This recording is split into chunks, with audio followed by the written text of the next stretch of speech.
Olen Kleijo. Minä olen historian kirjoituksen muusa. Minä tiedän kaiken historiasta. Onko täällä historia kiinnostuneita ihmisiä? Hyvä. Yksi tämän mystisen muusan teema on itämaisuus. Ja minä olen paras ihminen kertomaan siitä teille. Idän filosofiat, kiinalainen lääketiede, idän kulttuuri. Monella tavalla on minun sydäntä lähellä. Minähän olen siis kiinalaisen lääketieteen asiantuntija, vaikka sitä ei oikeasti uskoisi tänään. Mutta minä olen. Kysykää mitä vaan, minä tiedän historiasta kaiken. Minä rakastan itämaisia hahmoja, itämaista mystiikkaa. Olen rakastanut sitä jo lapsesta asti, ihan sieltä 1001 yön iltasaduista lähtien.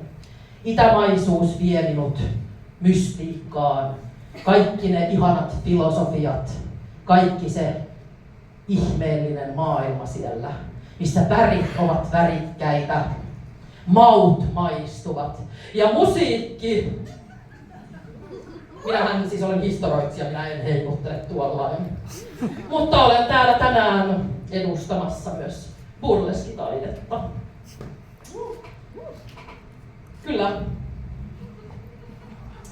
Erilaiset kaikki hienot rituaalit kuuluvat myös mystiikkaan ja itämaisuuteen.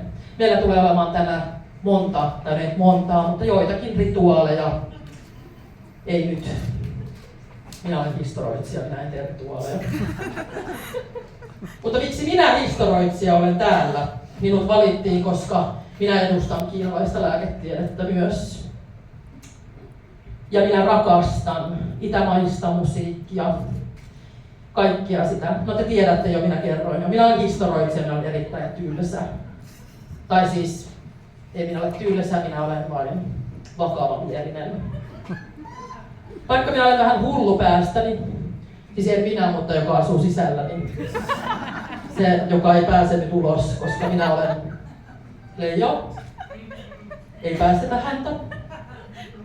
Mutta minä olen erittäin vakavamielinen, vaikka sitä ei uskoisikaan. No niin, se siitä. Seuraavaksi meille tulee todellakin oriental. Itämaista pläjäystä, sanoisinko.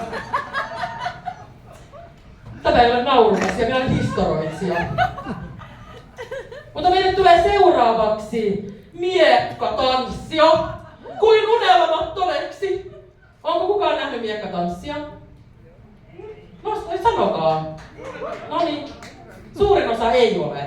Nimittäin nyt te näette, seuraavaksi meille